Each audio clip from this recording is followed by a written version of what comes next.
I am needed.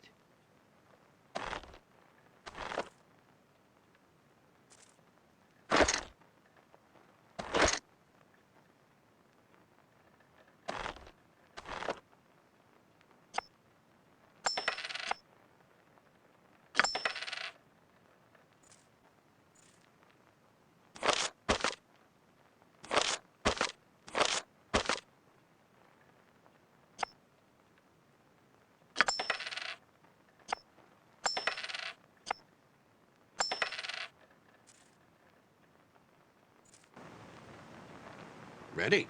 It will be done.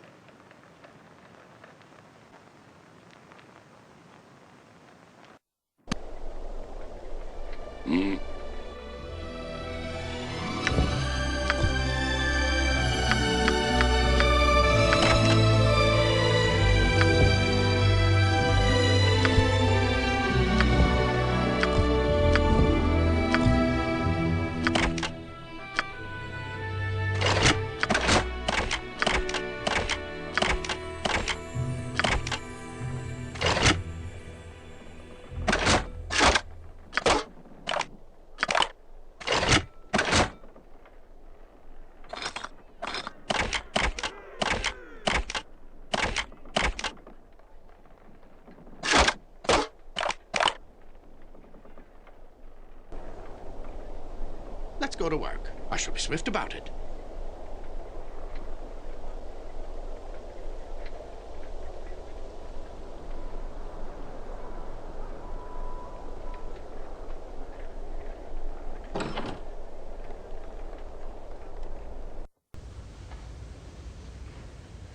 I shall be swift about it.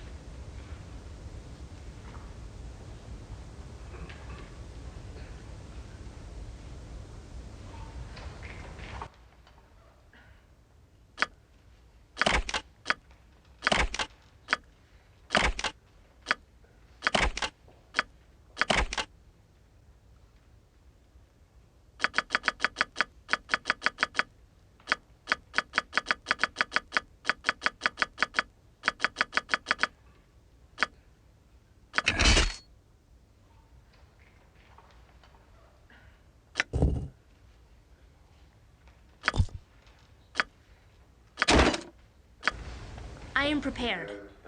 I hope.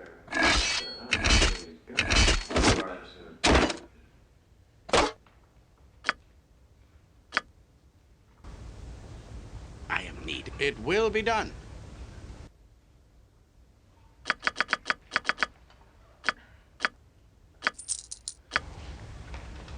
Ready.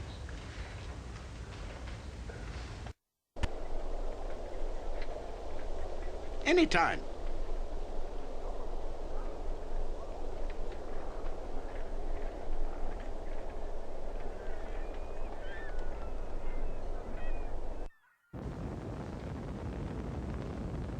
It will be done.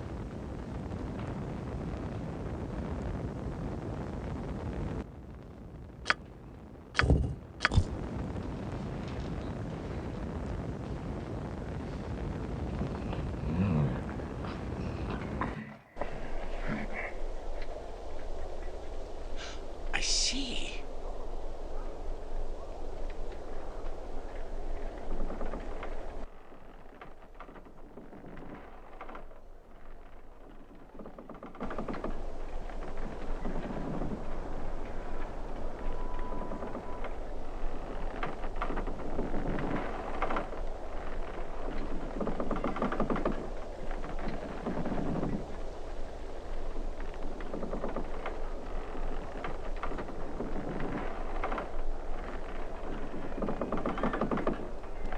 Welcome back. Something I can help you with?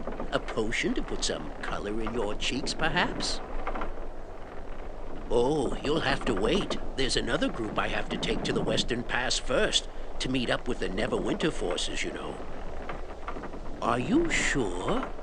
Well, you know, you must be. I'm quite sure Lord Ulbrich wouldn't make a mistake like that. Are you ready to leave now? I can cast off immediately if you like. You know, and I'm saying this simply because, well, it could happen, but we might not be able to come back to Targos for some time. Yes, as in not at all. So I wouldn't leave anything behind. Bring everything you need, especially warm cloaks. Very cold in the Western Pass, as I understand it. Well, you know, accidents happen, and the wind's awfully strong.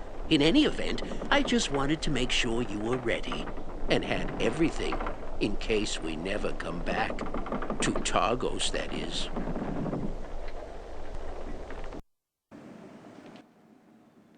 As the plains turned into hills, the wind turned gale. Uncle had seen storms appear quickly, but this was like a bolt from an angry god. He managed to evade what he believed was the worst of the storm by flying low. He then beheld a wall of ice in the Western Pass. Wild men whipped their hands in magical patterns atop the frozen barrier. My uncle gasped when he heard the balloon tear above him, and he told me what frightened him most before the ship crashed that day. It was the silence, he said. As the ship fell, the casters froze on the wall, and the storm abated. There was no sound and no motion, just the face of Faerun rising to meet him.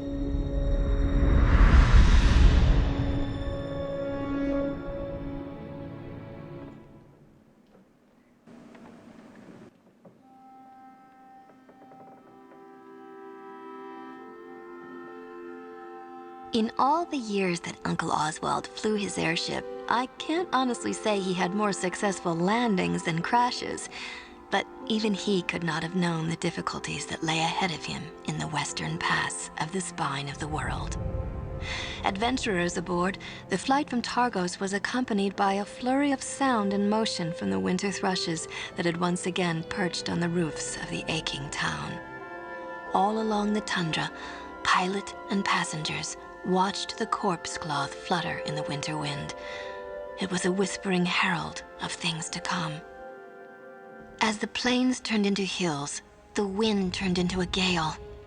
Uncle had seen storms appear quickly, but the one that swept down from the spine of the world was like a bolt from an angry god.